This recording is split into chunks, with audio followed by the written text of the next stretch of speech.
Morning, everyone. I'm Gene Martin, the Executive Director of the New Hampshire Fiscal Policy Institute.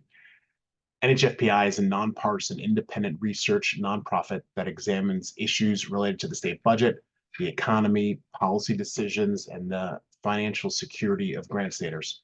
And we center on topics relevant to low and moderate income people and families. We produce regular reports on New Hampshire's fiscal and economic challenges and strive to serve as a resource to anyone who's interested in meeting those challenges. NHFPI does not lobby on legislation. Our goal is to provide unbiased data analysis to policymakers, community leaders, journalists, and the general public. One of the many ways we do that is by convening stakeholders like you to have a thoughtful, data-informed conversation about pressing issues. Your presence and engagement in this series is crucial. We're ending our 2024 webinar series, Strengthening the Foundations of a Thriving Economy, on the topic of income and poverty. This conversation is foundational and it is interconnected to all other public policy conversations, whether it be the items that we've covered in this series, health and childcare, or ones we haven't. When families and individuals lack economic security, we know they're required to make difficult choices. Our research director, Phil Sletton, will provide a high-level overview of the state of income and poverty in New Hampshire, and then you'll hear from our panelists who will share real-world implications for what the data shows. After that discussion, we'll have about 10 minutes for Q&A, so please submit your questions using the Q&A feature in the webinar. And of course, a special thank you to our event sponsors that help support this work that we do. Now I'll turn it over to Phil to get us started. Thanks, Phil. All right, thank you, Gene, and good morning, everyone. As Gene noted, I'm going to be talking a little bit about income and poverty in New Hampshire and putting some data, both unpacking some of the data and putting some data to help frame the conversation. So when we're talking about what poverty is in New Hampshire and nationwide, how do we define it? When we say poverty, what do we mean? Well, at the federal level, there is what's established there is an official poverty measure that's established and both has thresholds and guidelines being forward-looking, thresholds being backward-looking. And that official poverty measure is based on research that was actually compiled in the 1960s and rooted in a survey from 1955 that estimated that for households with lower incomes, about a third of the household budget went to paying for food. So the federal government establishes what is called a thrifty food plan and multiplies that by 3 with adjustments, different multiples for different household sizes. And that is still the fundamental underpinnings of the official poverty measure. So it is based on cost changes in food over time. It is adjusted for inflation and changes in the cost of food. So as you can see in the chart on the right and the table on the right, the official poverty thresholds for 2022, and we'll be talking about a lot of 2022 data in this conversation, so that's why that year is indicated here. For one adult, depending on their age, it's about $14,000 or $15,000 a year. For a two-person household, it's about $20,000 a year. For a 3-person household, about $23,500 a year. For 2 adults and 2 children, about $30,000 a year. And for 2 adults and 3 children, about $35,000 a year. Those were the 2022 federal official poverty measure thresholds. Now, I do want to note that that's pre-tax income. The official poverty measure measures gross pre-tax income. So there aren't some of the adjustments that we'll talk about a little bit later. And it's the same level across the 48 contiguous United States. So different in Alaska and Hawaii, but otherwise there's not a change based on geography. Now, how is poverty defined? And when we're talking about beyond the official poverty measure, are there other definitions? The supplemental poverty measure is another federal definition, more recent one. There's only data going back to about 2009 for the supplemental poverty measure, at least that's published by the federal government.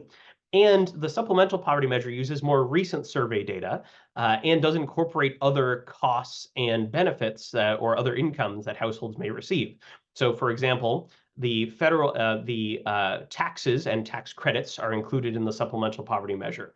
Work and medical expenses are included against income as well. Certain non-cash benefits are included, and child support paid is included, as well as variations in regional housing costs. So there are changes by geography in the supplemental poverty measure. And you can see that in the table on the right. The supplemental poverty measure includes 3 different regions within New Hampshire and adjustments for those. Non-metropolitan New Hampshire, which is New Hampshire outside of the other 2 regions, which are Hillsborough County and Rockingham and Strafford counties, which are technically part of the Boston metropolitan area. You can see that official poverty measure threshold for 2 adults with 2 children in 2022 was about that $30,000 number. And in one case, for homeowners without a mortgage in non-metropolitan New Hampshire, the supplemental poverty measure is actually lower than that number. But everywhere else, it's higher, right? For renters and homeowners with a mortgage in non-metro New Hampshire, as well as for all 3 household types in Hillsborough County and in Rockingham and Strafford counties. And one thing I want to note in this presentation, when I say poverty, I'm talking about the official poverty measure unless I specify as the supplemental poverty measure. So what do we know about people in poverty in New Hampshire in recent times? And this, when I say recent times, we do have individual data for 2022, but there's not as much certainty. So this is aggregated over a 5-year period from 2018 to 2022. And here you can see the statewide poverty rate over on the left side of your screen in blue, a little over 7%, about 7.3% for this 2018 to 2022 period. Just for 2022, it's about 7.2%, so about the same on that front. For individuals in New Hampshire who are identifying as Hispanic or Latino and of any race, or for Granite Staters who identify as Black or African American, we are talking about a poverty rate that's about twice as high as the overall poverty rate in the state. And that gives us some insight into structural barriers to success. Same with individuals who are identifying as 2 or more races, we see an elevated poverty rate. Keeping the same scale roughly, and again with that statewide number in blue on the left, what about some other attributes that individuals may have, and how might the risk of poverty change based on that? So children are slightly more likely to be in poverty than older adults, although older adults appear to be having an increasing poverty rate in recent years. People who respond to the American Community Survey by the U.S. Census Bureau saying they are male, they face a lower poverty rate than individuals saying they are female. And individuals without a disability, as defined by the American Community Survey, face a much lower poverty rate than those who do face a disability or do have a disability of some form, where that poverty rate is about 16%. To put that into context, if we take all the people in poverty in New Hampshire, those identifying as saying they have some form of disability, that's about 30% of all Granite Staters who are in poverty. So that may have implications too, for example, their ability to work. And if we look on the right side of this graph, you can see that ability to work can probably dramatically affect their incomes. Individuals who are working full-time year-round, age 16 and older, face a very low poverty rate. There are still some people working full-time who are in poverty, but they face a very low poverty rate. Those who work part-time or only part of the year, we're talking about a higher poverty rate than the statewide average. And for individuals who did not work, then we see a poverty rate that's a little over 15%. For context, that group is about half of the people who are in poverty is in that 15%. And again, we don't have the exact overlap, but 30% of people who are in poverty have some form of disability. So there may be some causal relationship there. You can see in green for individuals who are age 25 or older, as formal educational attainment increases, we see a decreasing poverty rate. So for example, individuals without a high school degree or equivalent, about 1 in 5 of those individuals in New Hampshire are in poverty. Whereas for high school graduates, some college or associate's degrees and bachelor's degrees, we see the poverty rate go down. Now, where in New Hampshire are there higher concentrations of poverty or more people living in poverty? And the answer to that question is actually 2 different answers. Poverty rates are higher in northern and western New Hampshire, but there are more people in poverty in southeastern New Hampshire. So, for example, if you look at this graph shows our 10 counties. The orange bars are the poverty rates, but the green bars are the number of people in poverty. So for Coos County and for Sullivan County, you see those are the 2 places that have the highest point estimates, the highest orange bars. Those orange bars show that the poverty rate in those 2 counties in northern and western New Hampshire, respectively, are about 11.5%. That's much higher than Rockingham County, which is 3rd from the right, and has a poverty rate of about 5%.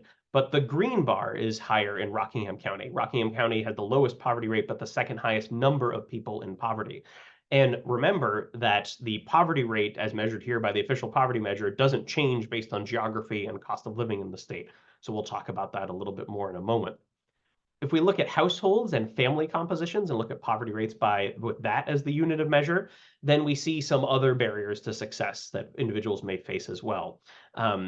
Homeowners have a poverty rate of about 2.6%, while renter poverty rate was 12.7% in the 2018 to 2022 period. If we look at median household income, there's a substantial difference in median household income too. For renters, it's about half of what it is for homeowners. And then if we look at family structures, poverty rates for single female-headed households with children is about 24%. So about 1 in 4 of households in that group were in poverty, whereas for single male-headed households with children, it's about 13%. If you look on the graph, you can see all families with children under 5, that poverty rate is in green. Blue for married couple families with related children under 5. And then for single female-headed households with related children under 5, we're talking about a poverty rate of, again, about 1 in 4, maybe a little above that 25% mark. And for single female-headed households with related children under 5 and between 5 and 17 years old, so there are at least 2 children in those households. It's not a large number of households in the state, but about half the households who are in that group are in poverty in New Hampshire. So really significant concentration of poverty there, which again suggests that there are structural barriers to the ability to earn more, to the ability to thrive economically. And to combine these two factors, about 26% of single female household renters were in poverty. So again, an elevated rate. Okay, let's talk about some of the aid that went to many of these households during the pandemic, or as a result of federal legislation that was passed after the first year following the pandemic reaching the United States. We see unemployment compensation was expanded, and eligibility amounts, so that's both eligibility and amounts were expanded. There were enhanced food assistance benefits, including for students in school, and supplemental nutrition assistance program benefits, or SNAP benefits, that individuals broadly received. Economic impact payments, those so-called stimulus checks, those one-time payments, those were technically an expedited tax credit that went to essentially most individuals in the country. There was also the Emergency Rental Assistance Program, which provided about $300 million to individuals in New Hampshire to keep their rental home. There was also an expanded and fully refundable child tax credit, meaning that you didn't have to earn income to have it be a credit that you received. It was fully refunded to you, even if you didn't have income in 2021. There's also an expanded earned income tax credit for certain adults in 2021, and a substantially expanded child and dependent care tax credit in 2021. Those are all one-year tax credits. There were also expanded access to health coverage through health insurance premium tax credits and larger credits for individuals who are purchasing their health insurance in the marketplace. Notice that a lot of these benefits were delivered through the tax code, and that means that they wouldn't be reflected in pre-tax official poverty measure statistics.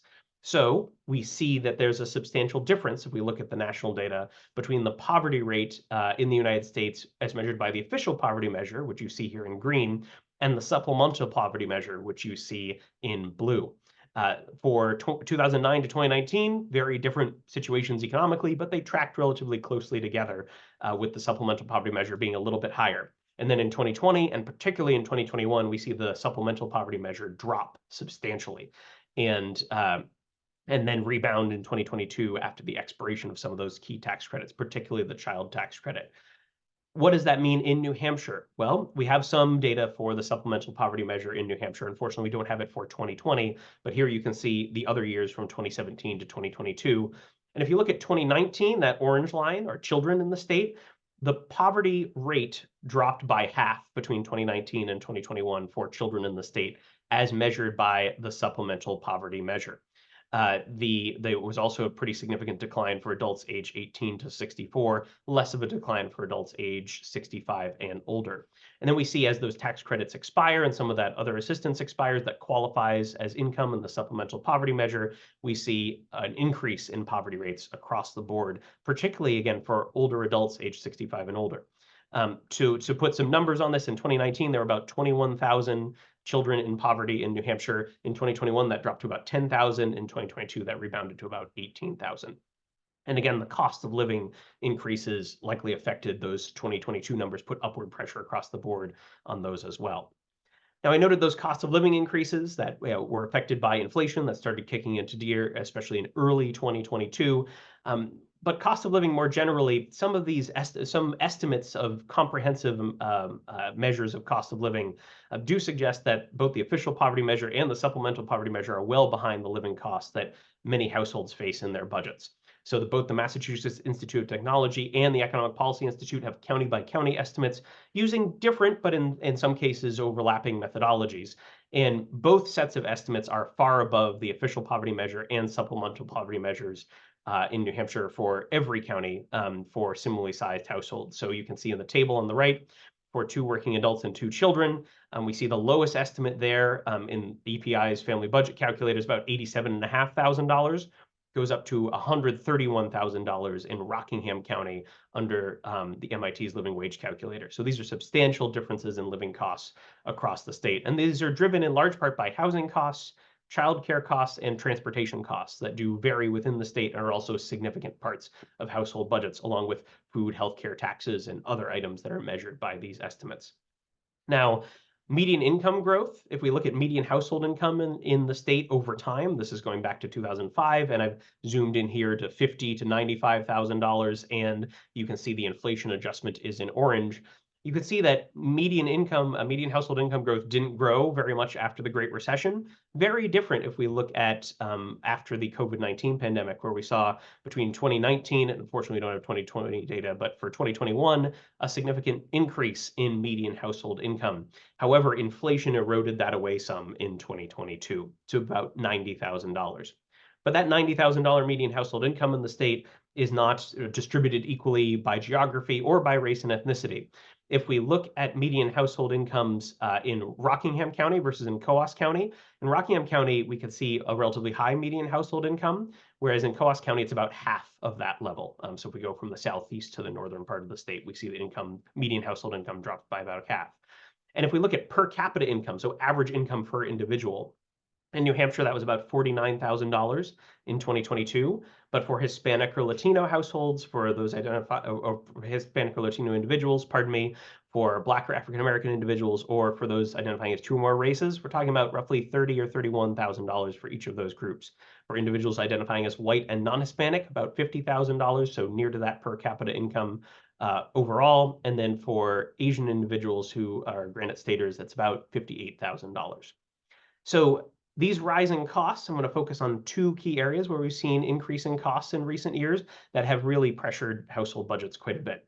One is food costs. Those have risen by more than 25% between early 2019 and 5 years later, early 2024.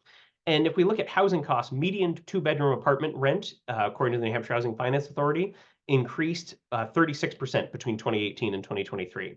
And if that increase was too large and you were looking to purchase a home instead, say you had the wherewithal to maybe do that, well, you'd see that median single family house sale prices rose 66% in the same period. And we do know that there's some relationship between especially increases in rent and homelessness. And we see the number of Granite Staters who are experiencing homelessness based on point-in-time counts from reported by the New Hampshire Coalition to End Homelessness increased 11% between 2018 and 2022. And in terms of overall difficulty affording usual household expenses, we can see that that stretches well beyond poverty level incomes. These data are surveying adults in New Hampshire households, and in 2020 and 2021, we can see about a little more and then a little less than a quarter of all adults said it was somewhat or very difficult to afford usual household expenses in the last 7 days. In 2022 and 2023, that was about 1 in 3 adults, so a substantial increase. We see thus far the data in 2024 suggests it might be getting back towards that 1 in 4 amount. We'll have to see what the rest of the data look like for 2024 to learn more, but that's still a sizable fraction of adults, much more than the 7% or so who are in poverty, for example, who are saying that it's somewhat or very difficult to afford their usual expenses. And with that, I'd like to move us to our panel discussion that I'm very much looking forward to and introduce our moderator, Sarah Matson-Dustin, who's the Executive Director of New Hampshire Legal Assistance, and hand the virtual microphone to her. So Sarah, thank you.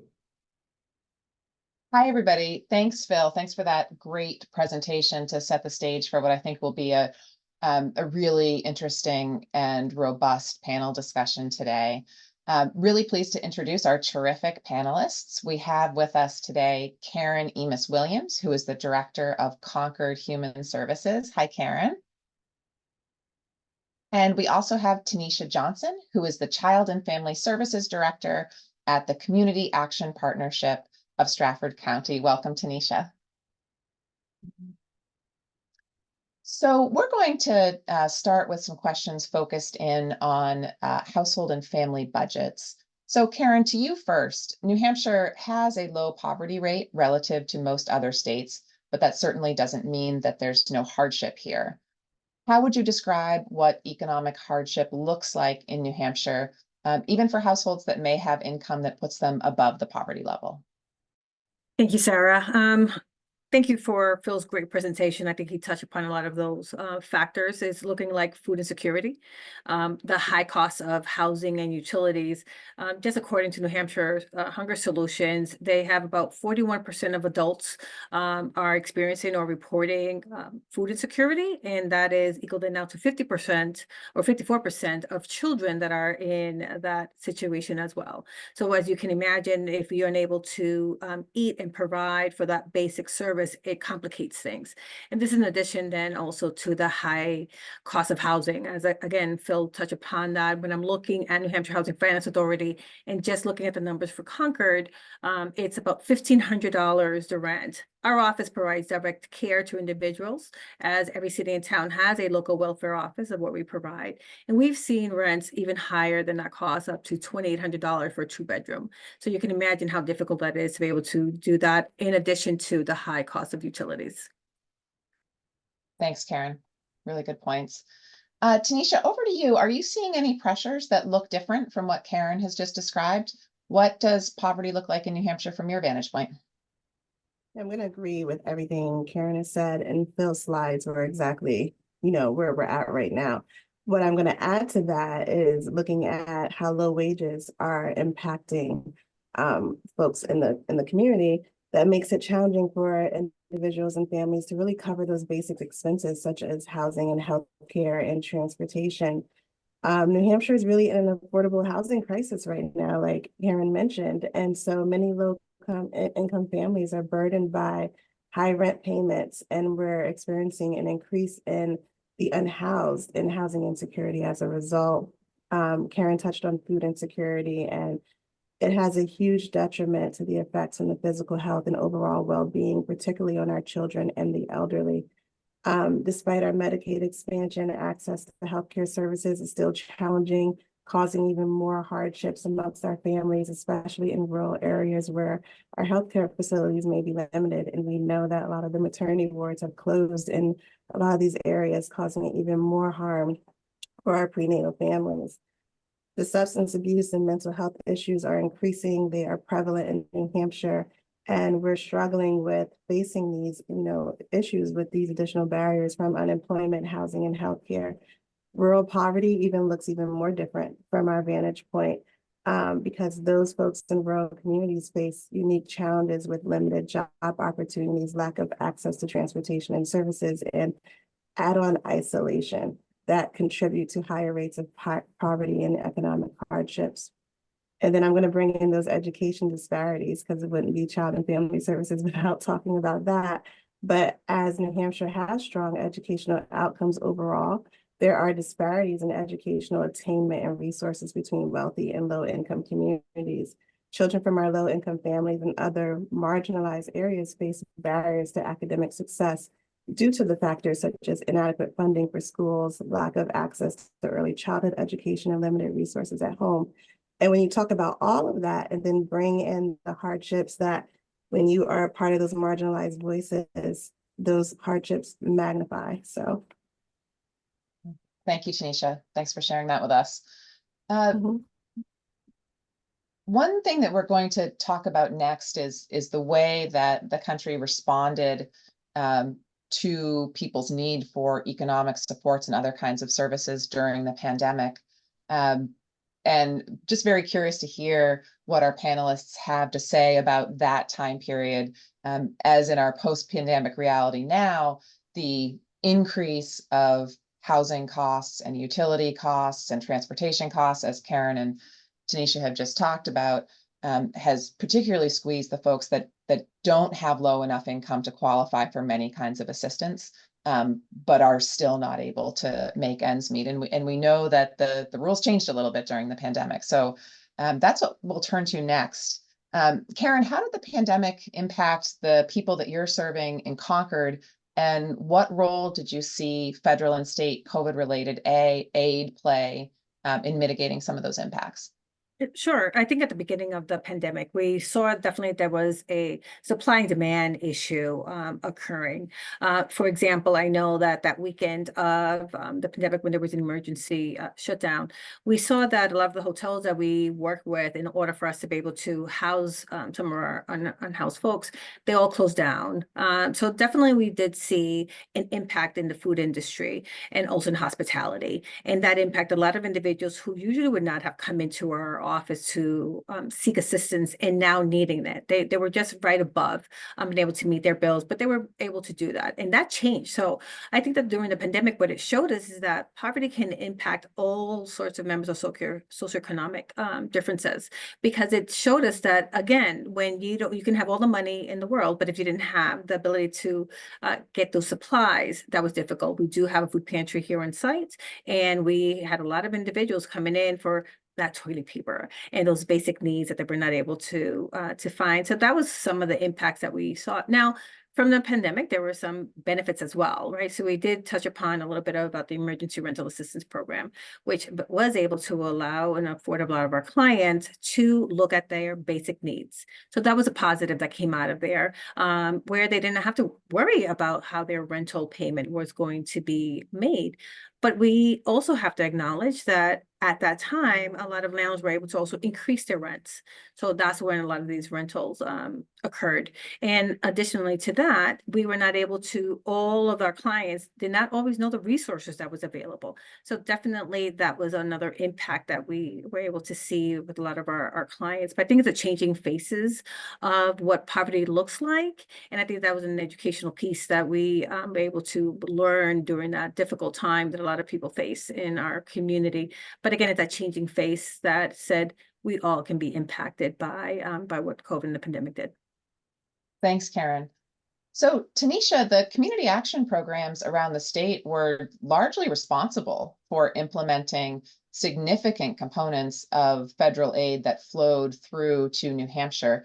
What were some of the impacts that you saw on services for children and families, for mental health services, for healthcare, both in terms of the impacts on the people that you were serving, and what it was like for your agency to be part of that response?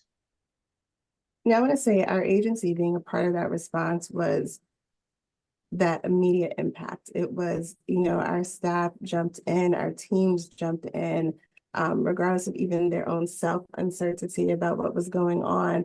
Everyone was said, you know what, we have to help our community and come together.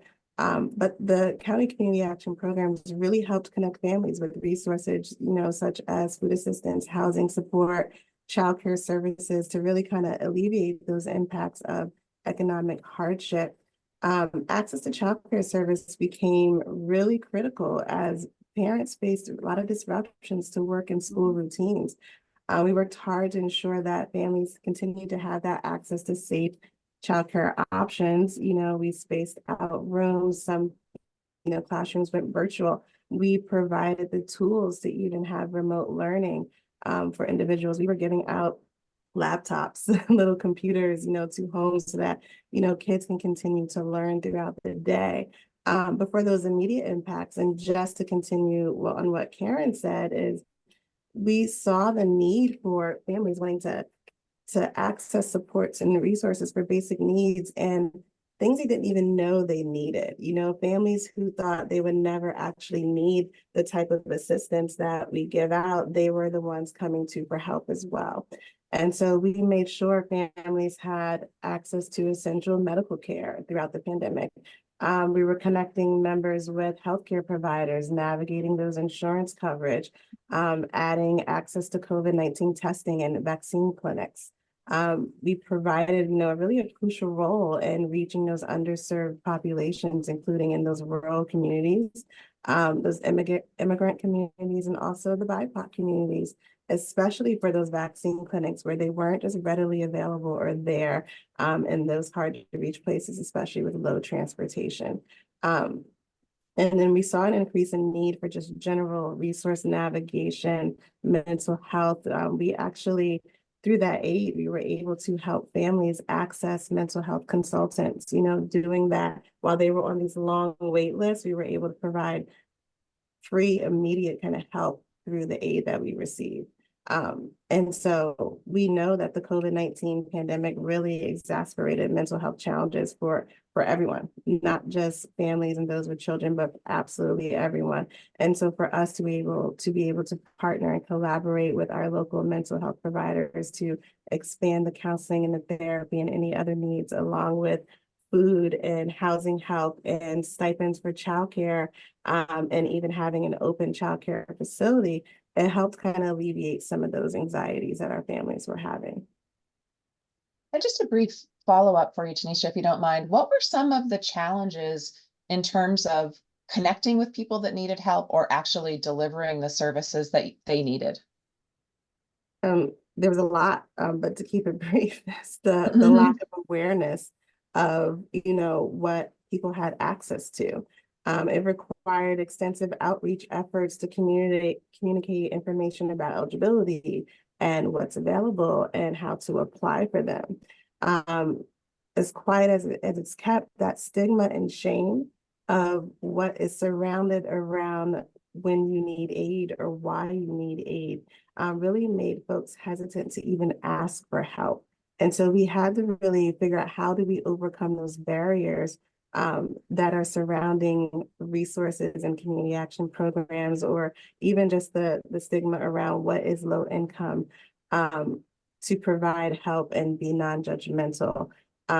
Complex application processes, documentation requirements, these bureaucratic hurdles really made it hard for people to even apply, because by the time you apply, and then I apply over here at CAP, and then I apply over here at WIC, and then I have to apply for housing, that is a lot of paperwork and barriers and research and Wi-Fi and finding materials, finding your license, you know, all the type of things that we think is so easy. It's not always. That also contributes to that digital divide. You know, not everyone has technology, access to internet. We all think everybody has a phone, but that is not really true and accurate, right? We all say that they have a phone, they can do it. No, that is not always the case.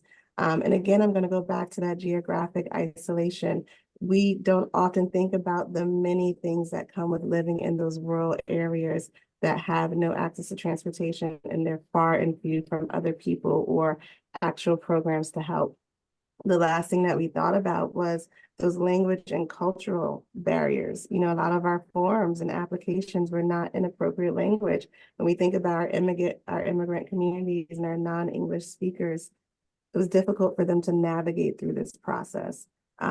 Of course, there's always a limited funding and resources, and then addressing these required really a multifaceted approach that we need to collaborate. We need to come together. Our nonprofits and our government agencies and our community groups and other stakeholders had to come together and talk to each other and say, how do we build these programs together versus I'm over here in my silo and you're over there. We had to come together. And I think that has really helped our community moving forward. Thanks, Tanisha. Really, really important context there. Mm-hmm. So turning back to you, Karen, we talked about some of the housing related programs. What were some of the other kinds of pandemic related aid programs that you saw as being particularly beneficial to the folks in Concord who you're serving? And what are some of the impacts of those programs ending? Yes, Phil touched upon many of those, but one of them were the food stamps. The additional food stamp benefit was very beneficial to our clients, as one of Phil's presentations showed. When the individual or family has enough to meet their basic needs, poverty decreases, right? So they were able to have, whether that was that tax credit benefit, a lot of folks had unemployment benefits. And again, having access to the supply and the need was greatly improved. When we look at the cost of living right now in New Hampshire, according to the Hampshire Housing Finance Authority, you have to earn $28 an hour in order for you to be able to afford an apartment. Even though a lot of places such as Target, Dunkin' Donuts are paying above that, $14, $18 an hour, is still not sufficient in order for them to be able to pay their basic needs. So when we're looking at that, that's definitely a challenge that hurts a lot of our individuals to be able to do that. So again, I think that there's some benefits that that were greatly improved. And then there's some challenges with that. Another challenge that we had for a lot of our unhoused population is that shelters operated for a very long time on a decompressing model, meaning that they had to take less individuals in order for them to take safety precautions and avoid the spread of the coronavirus.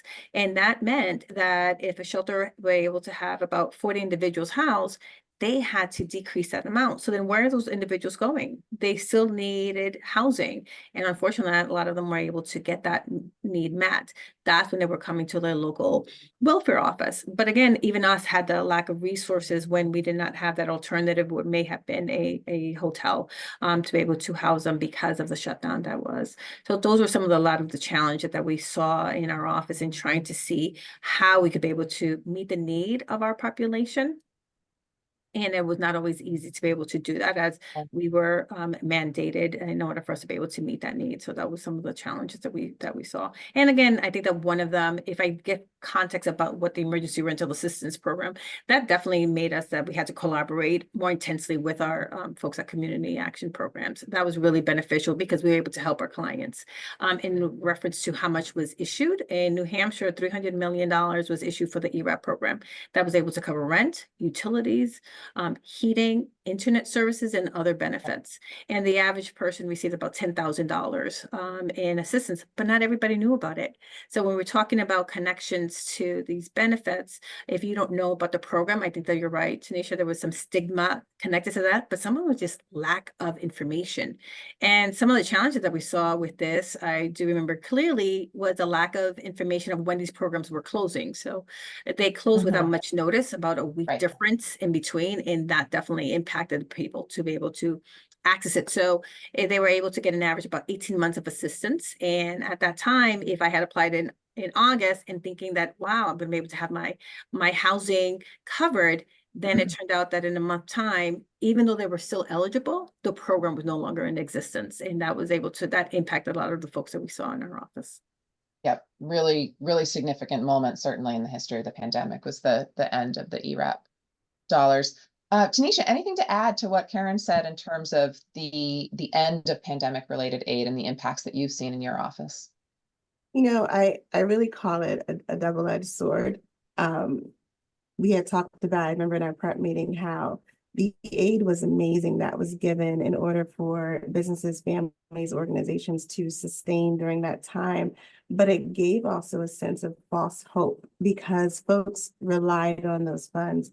Businesses and organizations relied on those funds to make it through. And when those funds ended, things changed, and it wasn't just like, oh, this was an additional help. So what is the problem? It was, people relied on them to survive, and it allowed for organizations like CAP to create programs and to expand on the needs that we provide to families that was not there before the pandemic. And so when the money ran out and programs closing without notice, families relying on those stipends and building it into their budgets, that assistance we gave for rent and utilities and extra childcare stipends, when those went out, costs skyrocketed. People were worse than before the pandemic, and the access to other services became even harder. You think about the paperwork during the pandemic, and now it's even worse. And now we're proving more. Families are having to prove now more so of the need for what's happening. One major example is how the state and nationally, we're addressing free and reduced lunch. During the pandemic, everybody got free lunch. It was waivers everywhere across the state. And now that's over. School districts are struggling. Parents, are now struggling back to, I don't qualify enough to get free lunch. We're back to families spending $30 and $40 so that their kids can eat during school. You think about summer meals that's coming up upon us, where a lot of school districts had waivers so that everyone could have free and reduced lunch. Those waivers are no longer in place. And so school district that had, places where we can go and set up to give those free meals for lunches and breakfast, we cannot do that anymore. And those areas are still in high need to receive it, but those towns no longer qualify because of the restrictions that are in place. So those are just some of the things that are really happening. And I'm just going to even add to it on the housing insecurities. Evictions are back to increasing. You know, families are getting unhoused with no safeguards anymore that the COVID-19 pandemic, you know, put into place. And let's not even talk about, well, let's actually talk about childcare, right? Childcare received over $150 million in assistance over the past 3 years. And everyone is like, again, what are the complaints about? You guys were given so much money. But you know what, that money was used because we had to, like Karen said, things had to be spaced out. You couldn't have the same number of children in the classroom anymore. Teachers were out because teachers were also parents. And so they had to be home with their own kids. Centers closed. I want to say New Hampshire dropped the amount of slots over the past couple of years, about maybe 5,000 to 10,000 slots because of centers closing throughout the area, now causing a huge crisis. But now we have an increase of costs, an increase of food, that we are now having to increase wages. I will say the plus of this is that childcare got spotlighted, right? All of the different things that we always knew about childcare has now kind of come out the closet, so to speak. And so now, with all the needs that we have and the money being gone for assistance, guess where the help is going? Guess who has to pay for this now? Parents. Parents are now having to pay higher tuition costs because of all of this. And I'm not going to say it's the aid that is the fault, right? Because the aid ended, everything changes, but it's part of one of the outcomes for what we went through. Sounds like really families are in many ways facing kind of a double whammy of losing some of the income supports that helped families be able to make ends meet, and then simultaneously programs that may have been really innovative and meeting folks where they were and increasing collaboration between different agencies. The funding to operate those programs has dried up, resulting in really kind of a cascade of impacts across the community. So thanks for highlighting that. So Karen, we heard from Phil about the different poverty measures and living wage calculators, so different ways of thinking about families' economic well-being. Do the poverty levels in your experience reflect where people begin struggling in Concord, or are you finding that you're serving families that have income above the poverty thresholds? Yeah, I think we see a little bit of both, right? If we look at the average American right now, there's statistics that says that the average American is unable to afford a $1,000 emergency. So a lot of our folks are just able to pay for their basics. And I think that when we're looking at housing, we can't look at housing and affordability of housing at just paying a rent, right? That it's a little bit more than that. It is that utility cost. Can I afford to be able to meet the food need, and also cleaning supplies, right? We can get food stamps, but food stamps do not cover cleaning supplies or anything else like that. So I think that one of the challenges is really looking at that. And I think Tanisha made a really good point. There was no safety net at the end for families, and they were left squared to be able to figure out what is this next plan going to look like. And again, we still have families today. What happened was, without the safety net, they had to come down to their local welfare departments and look at that. So what we've seen here locally in our office, at least, we have spent 147% more than what we did last year because of the need that is so high. So even individuals they're looking at, we have individuals who are still being evicted. And Tanisha is right. We've seen evictions based on $5,000 in back rent, $10,000. And the individuals who do have like a subsidy, such as a rental subsidy, they are unable to find apartments, because there is such a high demand and there's such a low vacancy rate. Concord has a 0.4 vacancy rate. And then when we're looking at that, there's not a lot of supply for the demand. Therefore, for one applicant, a landlord may have 30, 50 applications, and he'll be able to select the best applicant that's for them. And that makes it difficult. And let's look at those individuals who are, that Phil discussed about disability. Individuals with disability that does not have a work history, the average Social Security benefit amount is $950. So let's take a moment to really think about that. So if it's $950, but the average apartment right now in Concord is about $1,500, they're already at a disadvantage of how they're able to meet their needs. Right now for Section 8, it's about an 8 to 10 year waiting list. So therefore, how are people able to afford that? And the individuals who are just at the cusp of making it, they're not, they're able to just pay those basics, and anything that may happen will put them right there. And poverty is so difficult. I've always said it's so difficult to to catch ahead, but it's so easy to fall behind because it only takes one thing. We've seen a lot of our individuals, just a car repair, just a simple car repair or anything that happens, and additional clothes that you're going to need for your children, or the extra food now. You're right. The lack of that program ending, medical insurance for a lot of individuals also, that they lost that benefit. And those are some of the challenges that impact a lot of our families. And again, we are seeing it because of the lack of safety net that was left for a lot of our families. They're left to, that you do have to prove now, where's your income going? And that's something that we're not accustomed, at least we're doing the ERAP program. Thanks, Karen. And Tanisha, just to wrap up before we move to some of the great questions that we're getting from everyone who's joined us today. We know that lack of financial resources is just one reason that a family may be struggling. Can you talk to us a little bit about what are some of the other challenges that families in our communities are facing beyond their income? Yeah, not all the struggles are tangible ones. Financial is hard, is easy to see, right? I don't have enough money, therefore I don't get to access certain things that I need in life. But we don't talk about those issues that revolve around, one, the stigma, like we talked about earlier. There's this thought that those that are at these levels must have experienced some sort of trauma, some life debilitating event, substance abuse, or lower education levels. It can never be me, right? But what majority of what we consider Americans don't understand is that those experiencing these hardships are just like me and you.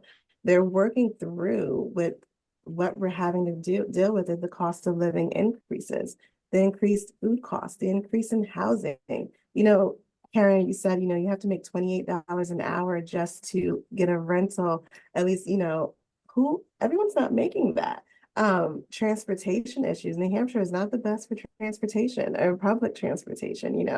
We are at a point in this crisis where the folks are either not poor enough to get the assistance or not rich enough to survive. And so the hardship looks like a two-family or a two-person income home, multiple families within one home, children not getting appropriate social and emotional development, children being left at home.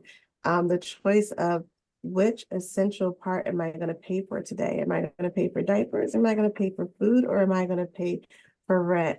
But those other isolations or non-tangible things are the social isolation, that lack of community connection. It looks like the collapse of the childcare workforce, the exposure of businesses not being able to compensate appropriately, costs being placed on the backs of consumers, and the workforce choosing to work at places with the most benefits instead of in the past where it was, you've seen people working at spaces for 14 to 20 years. But those pressures also include focusing on those systemic inequities and health disparities that really cause barriers to appropriate health resources, and the lack of voice for the marginalized, and the continued generational trauma and the cycles of those abuses. So thanks, Tanisha. Thanks for adding that to the conversation. So we want to make sure we have 10 minutes for questions from everyone who's joined, but just one rapid fire question really quickly that I'll invite Phil to answer as well. If you were able to bring back one of the pandemic related aid programs, which one would it be? And Phil, you've had a long break, so I'll go to you first. All right, thank you. I think if we look at the impact, at least the way we can quantify, and Tanisha makes a great point that not all of this is quantifiable, but when we look at the quantifiable impact on poverty, the expanded child tax credit really did a dramatic amount to reduce poverty, and sending aid that's relatively unrestricted aid to households with children and lower incomes had a pretty profound impact. Thanks, Phil. Tanisha, you want to go next?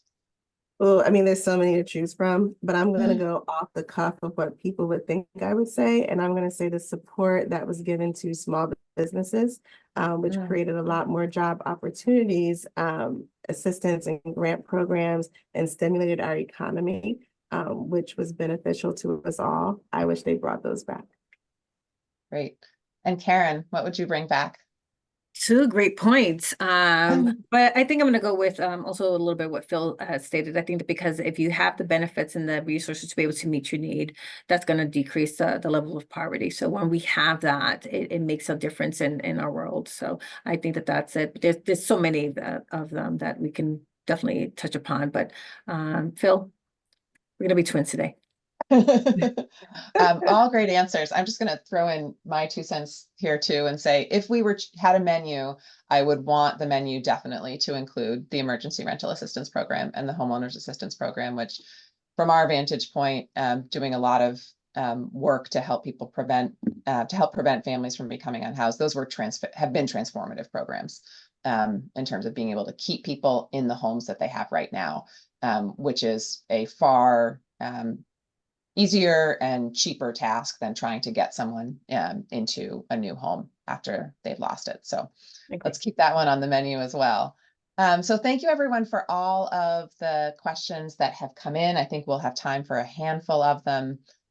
First question for you, Phil. So you provided us with some data about household incomes and poverty levels, and we've received a number of questions about the differences in the way that we measure hardship.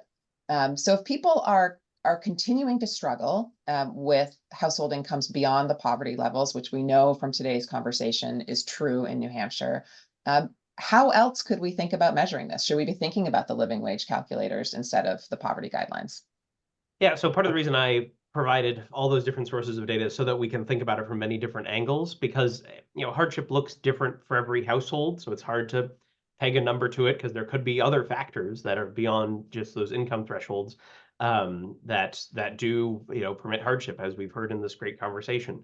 So I would say the family budget calculators, I think, are quite informative for understanding where sort of basic household budget would end up being.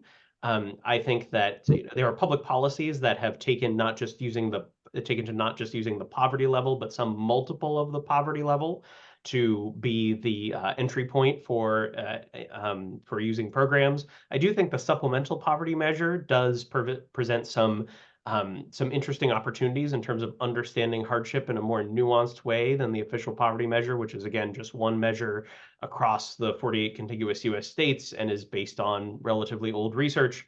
As you saw, there were different rates of change in the cost of food, the cost of housing, the cost of childcare changes in a different manner.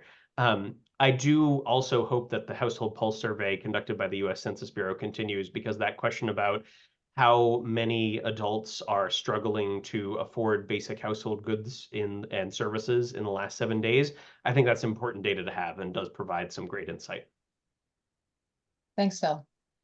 So turning next to a question that is not particularly comfortable to ask, but I think is important for us to acknowledge. In New Hampshire, as in most of the country, there is often a narrative that people who are struggling are just not working hard enough. They're not doing enough to lift themselves out of their financial situation. But as all of you have highlighted today, breaking out of poverty is not easy at all. So I wonder if Karen and Tanisha and Phil, if you'd like to, could you speak a little bit to the day-to-day lived experience of families that you're working with that are experiencing poverty, and the challenges that they have in terms of getting the efforts that they're making to match up with the success that they're experiencing. So either one of you, please, do you want to start, Karen? Sure. I think that the difficulty is, again, not earning enough in order for them to pay those basic needs. When we're looking at that becomes a difficulty. And then we start thinking about that mental health part and the stressors that it is. If I'm unable to pay for my electric bill, right now we're going to the season where a lot of utilities are not going to be disconnected. So when we're looking at that and I don't know where my next meal or how I'm going to be able to pay my rent, that impacts my mental health. And I think that that's part of the issue. If I do not have those basic needs met, how can I be able to function? So I think that that's part of the reason why we have what we have. And then children, unfortunately, are not doing that well in school if they're hungry because they are tired and their brain is not functioning correctly. So I think that that's part of it. And I'll keep a short answer because I know that we're pressed for time. Tanisha? I mean, you pretty much said it, it boils down to I am stressed because of my financial situation, what I can afford to do or not do. Imagine your mental thoughts or your mental space when you have to choose between dinner, diapers, rent, electricity, water bill, when you have to figure out where you are going to live. And let's even add on to that, I am a working mother or a working father, a working parent. And I'm trying to find childcare because I do want to work. I do want to get myself out of my situation. But me working at $18 an hour somewhere or $20 an hour somewhere, paying my rent or mortgage, but also then paying the cost of childcare. The average infant toddler cost for care right now is ranging from $275 to $350 a week, no matter where you are going. Then you have the access to Head Start and early Head Start programs that are supposed to help families like this, but those wait lists could be increasing. Those programs are also suffering due to additional cost and needs and regulations that are coming down federally. So you think about all these things. And so I'm trying to do great, but I am limited and I have barriers to my success because I can't afford childcare. I'm on a wait list for therapy services. I'm on a wait list to get my child to be seen from a doctor who takes my specific insurance that I receive from the state, because some doctors are not taking everything everywhere. But the doctor that takes them is 20 miles away, and I either need to take a cab or an Uber because there's no bus there, or find a ride. Imagine what all that does to your mind and your state of being. So I think that was really important to share both of those answers. So thank you, Karen and Tanisha. One last question I think we have time for before I hand it back over to Jean. So both Karen and Tanisha, who do you worry that we are still leaving out? Even with everything that we've learned from the pandemic, with innovative new programs that have been able to be sustained, who are you worried that is still getting left out in New Hampshire? Tanisha, do you want to take that first? I will say quickly, we are leaving out the BIPOC population, the marginalized. We're leaving out the prenatal community, and we're leaving out the elderly. Okay. Thank you. Yeah, Karen, what do you think? And I agree with Tanisha, and I think that we have to look at that. The elderly population is the fastest growing unhoused population that is occurring. We have seen such an increase that the data for us shows that unfortunately our elder population are becoming the most homeless, and that does not including all of the significant health issues that they have and able to get the proper care if you are unhoused in your community. So I agree, and I think the slides also supported that. So great job for Phil. Thank you. Much more work to do. Well, Karen and Tanisha, it's been a privilege to talk with both of you. You have such a vast array of knowledge that's grounded in really direct experience caring for people in our community. So thank you very much for taking some time away from your day to be with us today. And I'll hand it back over to Jean to tell us what's next. Thank you so much to Phil, Sarah, Karen, and Tanisha for your thoughts and insights today. And I really appreciate your thoughtful approach. A special thank you to the entire NHFPI team who works to make sure these events are carried out flawlessly. And of course, thank you for being with us today. I know we weren't able to get to all of the questions, which we never have enough time, and we always really want to keep this to an hour to be able to be respectful of your time and your days. But certainly, we will send around this video and be posting the slides as well as the recording online. So feel free to look at that in your inbox and have a great week. Thanks so much.